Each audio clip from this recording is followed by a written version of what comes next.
আবু জাহেল ছিল এই আখিরি মোনাজাত পরিচালনাকারী। আমাদের দেশের আখিরি মোনাজাত পরিচালনার জন্য দিল্লি থেকে আনা হয়, তাই না? আর মক্কার পবিত্র নগরীতে মক্কারই হুজুর আল্লামা আবু জাহাল সে মোনাজাত পরিচালনা করতেছে। কি বলছে? আল্লাহুম্মা, হে আমাদের আল্লাহ, ইনকানা হাযা হুয়াল হাক্কু, যদি এই ব্যক্তি হক হয়ে থাকে, এই ব্যক্তি যা বলে এটাই যদি হক হয়ে থাকে, ফামতির আলাইনা হিজারাতাম মিনাস সামা, তাহলে আমাদের উপরে তুমি আসমান থেকে গজবের পাথর নাজিল করো। আও ইতিনা বিআযাবিন আলিম, অথবা দ্বিতীয় অপশন, যে কোনো কষ্টদায়ক শাস্তি আমাদের উপরে দাও। এর কেমন ব্যক্তির মোনাজাত? যে বিশ্বাস করে 100% আমরা হক আর 100% মোহাম্মদ এবং আবু বকরের দল সব বাতিল, এই ব্যক্তির মোনাজাত এটা।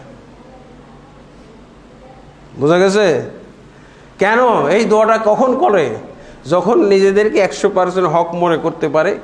এই জন্য তো আমরা কিন্তু অনেক সময় বলি যে আমাদেরকে যারা আহলুল হাদিস, যারা হক্কানি আলেম, সত্যিকার যারা কোরআন সুন্নাহর আলেম, তাদেরকে এই বেদাতির দল, বেদাতির পাল বলে এরা হলো ইহুদির দালাল, এরা হলো খ্রিস্টানের দালাল, এরা হলো হিন্দুদের দালাল, এরা হলো রিয়ালখোর, এরা হলো ডলারখোর, এরা পেট্রো ডলার খায়।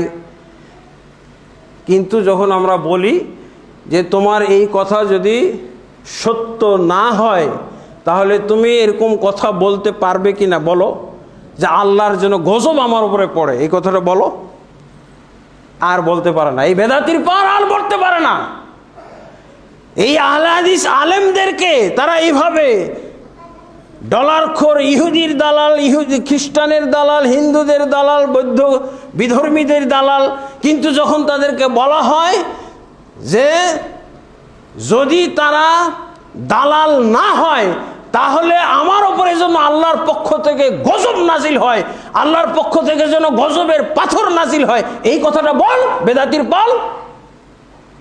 অথবা আমার স্ত্রী তালাক, এটা বল দেখি পারিস কিনা। দেখেন আবু জাহেল ঠিকই বলেছে তার বিশ্বাসের উপরে, অতটুকু বিশ্বাস এদের নাই। যদিও আবু জাহেলের সুন্নাত কবর পূজা করে, পীর পূজা করে, মাযহাব পূজা করে, তরিকা পূজা করে যদি হকের দাবি করে তাহলে অবশ্যই এই দাবি আবু জাহেলের সাথে মিলেছে, কোনো সন্দেহ নাই। 1% সন্দেহ করার কোনো সুযোগ নাই। অবশ্যই আবু জাহেলের দাওয়াতের সাথে, দাবির সাথে ওর দাবি মিলে গেছে। বাতিল কোথাকার! কোথায় পালি ইসলামের মধ্যে পীর পূজা, কবর পূজা, দরবার পূজা, দরগা পূজা, খানকা পূজা? কোথায় পালি তুই? কোথায় পালি তুই মাযহাব পূজা? কোথায় পালি তুই তরিকা পূজা? মুহাম্মদ সাল্লাল্লাহু আলাইহি ওয়াসাল্লামের তরিকা, এক তরিকা ছাড়া আর কোনো তরিকা বলে কিছু নাই। কিসের তুই পালি? বাংলাদেশের সবচেয়ে বড় হুজুর, এক পাল হুজুর সিরিয়াল দিয়েছে, পাগড়ি দিয়ে টেনে ধরে আসে, নকশবন্দিয়া তরিকা, চিশতিয়া তরিকা, এইসব তরিকার বায়াত করতেছে। সি সি সি সি সি, এগুলো বলে আলেম? এগুলো নাকি আলেম? এগুলো কিসের আলেম? আবু জাহেল মার্কা আলেম। মুহাম্মদের তরিকা ছাড়ার কোন তরিকা মুসলমানের নেই, ইসলাম ধর্মে নেই, থাকতে পারে না, থাকার কোনো সুযোগ নাই। যারা দাবি করবে এরাই হলো বেদাতি হুজুর। তারপরে আরো কি কারণ ছিল তাদের হক দাবি করার? মুহাম্মদ সাল্লাল্লাহু আলাইহি ওয়াসাল্লাম আবু বকরের চাইতে বেশি। তারা সবাই আলহাজ ছিল। একজনও, যারা যুবক প্রাপ্তবয়স্ক সবাই তারা আলহাজ, কেউ হজ ছাড়া ছিল না। প্রতি বছর হজ করত। প্রতি বছর হজ করার লোক আছে আমাদের বাংলাদেশে? ইদানিং হচ্ছে, কারণ ভোট ভাট করার জন্য আলহাজ লিখতে হয়। নির্বাচনে দাঁড়াইলে আর আলহাজ লেখে না, আলহাজ অমুককে ভোট দিন, আলহাজ অমুককে ভোট দিন লেখে না। এই জন্য এই ভোটাভুটির প্রচলনটা বেশি হওয়াতে দেখা যায় যে হজও বেশি। দেখে না নেতা নেত্রীরা কীভাবে ভোটের আগে, নির্বাচনের আগে মক্কা মদিনায় ছুটাছুটি করে, আর ছবি উঠায়, আর পেপার পত্রিকায় দেয়, রেডিও টেলিভিশনে ছাড়ে, বুঝেন না? এই একই কায়দা। আবু জাহেলরা তো আল্লাহকে রাজি খুশি করার জন্যই হজ করত, কিন্তু বর্তমানের হজ হচ্ছে জনগণকে খুশি করার জন্য। বর্তমানের হজ কি জন্য খুশি হয়? জনগণকে খুশি করার জন্য, নিজে খুশি হওয়ার জন্য। অর্থনৈতিক উদ্দেশ্যে, রাজনৈতিক উদ্দেশ্যে হজ, সামাজিক উদ্দেশ্যে হজ, আল্লাহর উদ্দেশ্যে হজ কোথায়? জাহিলি সমাজের সব ছিল আলহাজ, একজনও আলহাজ ছাড়া ছিল না, বরং তারা হজ পরিচালনা করত। তারা কি করত? হজ পরিচালনা। এবং তারা তোয়াফ করত, হজ করত, ওমরা করত, তোয়াফ করত, দোয়া করত। দোয়া তো শুনলেন, আখিরি মোনাজাত দুইটা। হ্যাঁ, এর সে আর কি বড় প্রমাণ নেবেন আপনি? আখিরি মোনাজাত যারা পরিচালনা করে। তারপরে কুরবানি করত, সূরা হজ্জের 36 নম্বর আয়াত। নামাজ পড়তো, সালাত, সূরা আনফালের 36 নম্বর আয়াত। সূরা হজ্জের 36 নম্বর আয়াতে কি পাওয়া যাবে? যে তারা এমনভাবে কুরবানি করত যে এই কুরবানির গোস্ত এক টুকরাও খাইতো না, সব ফকির মিসকিনকে বিলাই দিত। তো সাহাবায়ে কেরাম আল্লাহ রসুলের কাছে যেয়ে বলেন, ইয়া রাসূলুল্লাহ, এটা কেমন হইল? আমরা তো আবু জাহেলদের চাইতে খাঁটি মুসলমান, ওরা কুরবানি দিচ্ছে, পুরোটাই বিলাই দিচ্ছে, বিতরণ করছে, কাবা ঘরে যে জমা দিয়ে আসতেছে, আর আমরা নিজেরাই আপোষে বন্টন করে খেয়ে ফেলাইতেছি। তো এই ক্ষেত্রে তো দেখা যায় আবু জাহেলদের কুরবানিটাই বেশি সহি মনে হয়। দিয়ে আল্লাহ রসুলের কাছে অনুমোদন চাইলেন, ইয়া রাসূলুল্লাহ, আমরাও এবার থেকে এরকম করতে চাই, আমরাও কুরবানির গোস্ত এক টুকরা খাবো না, আমাদের পরিবার পরিজন কাউকে খাইতে দিব না, সব কাবা ঘরে জমা দিয়ে আসবো। আল্লাহ রসুল সাল্লাল্লাহু আলাইহি ওয়াসাল্লাম তখনই এই কোরআনের আয়াতটা নাজিল হলো, সূরা হজ্জের 36 নম্বর আয়াত, লা ইয়ানালুল্লাহু লুহুমুহা ওয়ালা দিমাউহা ওয়ালাকিন ইয়ানালুহুত তাকওয়া মিনকুম।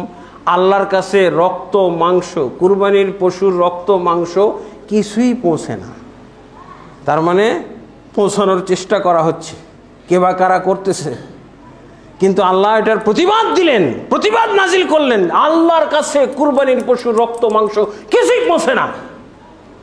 কি পৌঁছে? ওয়ালাকিন ইয়ানালুহু তাকওয়া মিনকুম। তোমাদের পক্ষ থেকে যে আল্লাহ তাকওয়াটা, এই যে আল্লাহ ভীতি, আল্লাহর মহব্বত, আল্লাহকে সবচেয়ে বড় মনে করা, এটাই আল্লাহর কাছে পৌঁছে। গোস্ত কে খেলো না খেলো, রক্ত কোথায় প্রবাহিত হলো না হলো, এটা আল্লাহর দেখার বিষয় না। আল্লাহর কাছে দেখার বিষয় হলো কুরবানি দেওয়ার সময় আল্লাহু আকবার যে বলেছিল, আল্লাহর জিকির করেছিল, আল্লাহকে যে ভয় করেছে, আল্লাহকে মহব্বত করেছে, এই মানসিকতাটাই আল্লাহর কাছে ইবাদত, এটাই আল্লাহ গ্রহণ করেন। এটাই হলো জবাব। এবার সাহাবায়ে কেরাম প্রবোধ লাভ করলেন, আল্লাহ তাদের সাপোর্টে কোরআনের আয়াত নাজিল করে দিলেন। এই আয়াতটা কিন্তু কুরবানির ঈদ আসলে আমরা মেম্বরে পাঠ করি, কিন্তু এর সাবাবুন নুজুল, এই আয়াত নাজিল হওয়ার কারণ কি, এটাও একটু বিশ্লেষণ করা দরকার। আপনারা দেখবেন তাফসীর ইবনে কাসিরের মধ্যে এই আয়াত, এইটা হলো কাদের কুরবানি? আবু জাহেলদের কুরবানির ব্যাপারে নাজিল হয়েছিল এই আয়াত, এত সুন্দর করে কুরবানি। এই জন্য আমি বলেছি যে এই বিষয়ে ওয়াজ করা খুবই জরুরি। আজকে আল্লাহ রসুল সাল্লাল্লাহু আলাইহি ওয়াসাল্লাম যদি ইমানের দাওয়াত দিতে আসতেন, খুব কঠিন পরিস্থিতিতে পড়তে হইতো। চরমনায়ের মুরিদ হওয়ার দাওয়াত দেওয়া হইতো আল্লাহ রসুলকে, যে আপনার দাওয়াত শুনবো, আগে আমাদের দাওয়াতটা কবুল করেন, আমার হক্কানি হুজুরের মুরিদ হন আগে। ইন্না লিল্লাহি ওয়া ইন্না ইলাইহি রাজিউন বলে কি এগুলো? শয়তানি কথাবার্তা। হ্যাঁ, আপনি আল্লাহ রসুলের হাদিস থাকতে, আল্লাহ রসুল সাল্লাল্লাহু আলাইহি ওয়াসাল্লাম যেই জীবন ব্যবস্থা দিয়ে গেছেন, এই কোরআন থাকতে আমি কিসের এইসব বন্ডদের মুরিদ হব? কেন? আমি আল্লাহর মুরিদ হব, আমি রসুলের অনুসারী হব, বাস, এর বাইরে আর কিচ্ছু নাই। সব হলো ভণ্ডামি, সব হলো দুষ্টামি, সব হলো এই ইসলাম নিয়ে, ইমান নিয়ে ছিনিমিনি খেলার অন্তর্ভুক্ত বিষয়। বলেন, আপনি চিন্তা করে দেখেন, আজকে যদি আল্লাহর রসুল আসতেন কি দশাটা হইতো। একমাত্র আহলে হাদিসদের সমাজে আল্লাহ রসুল সাল্লাল্লাহু আলাইহি ওয়াসাল্লাম চান্স পাইতেন, আর কোন সমাজে চান্স দেওয়া হইতো না আল্লাহ রসুল সাল্লাল্লাহু আলাইহি ওয়াসাল্লামকে। সব এক একজন ভণ্ড নিয়ে পড়ে আসে। এই ভণ্ডের শর্ত অনুযায়ী আপনি কোরআন, আপনি দেখেন না, আপনার কোরআন মানবে না তারা, আপনার হাদিস মানবে না। কারণ কি? হুজুরের মুরিদ আমি।